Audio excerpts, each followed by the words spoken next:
Sensible copyright reform. Kia ora. I call Tracy Martin.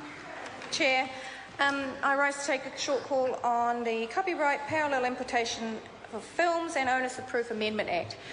Firstly, to just comment, I think it's fascinating that the Green Party member appears to be exceptionally happy to have competition inside an industry when it is something that will give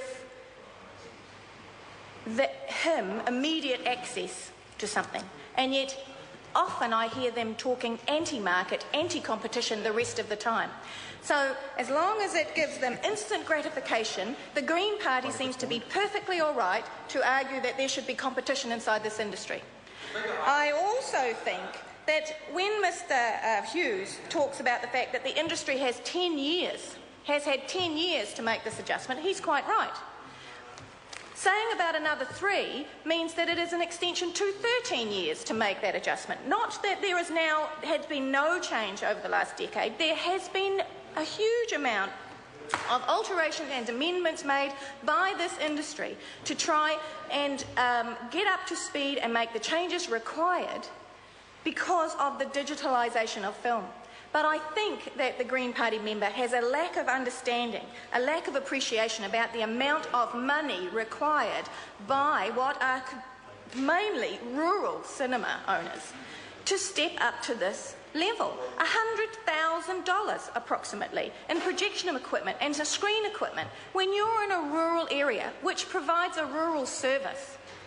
That is a lot of money, a lot of profit to make to have to reinvest inside your business. And that is why this Parliament should actually extend this period of time, because there are New Zealanders and New Zealand jobs involved in this industry that will be lost. Already we are in a recession. Why would we make it harder for New Zealanders to keep their job? And listening to Ms Ardern argue against her party's minority view position, that was fascinating. I find that fascinating. Inside the Labour Party's minority view, and I quote them, the Labour Party is concerned that if the public cannot legally obtain material in a timely fashion through DVDs, subscription TV or online streaming, then they become sceptical of copyright law and use illicit channels. And this concern was repeated by the Green Party in their minority view, and again I quote, encourages illegal file sharing in the absence of legal alternatives.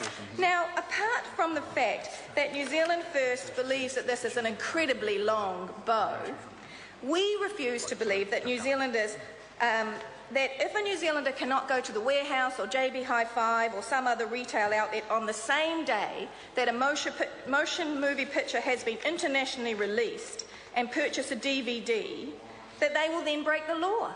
We refuse to believe that the New Zealand public is so shallow that they will see a delayed release protection that helps other New Zealanders keep their job. We do not believe that New Zealanders are that shallow as to turn to crime, because that's what it is. It's a crime, and we all know that it's a crime, because they can't see a film within a 24-hour release period. We do not believe it. We also want to point out to both of these parties that there appears to have been a neglect to mention that the DVD retailers have protection also under other legislation. I'm sorry to interrupt the honourable member. The time has come for the dinner break. This debate is interrupted. I shall resume the chair at 7:30.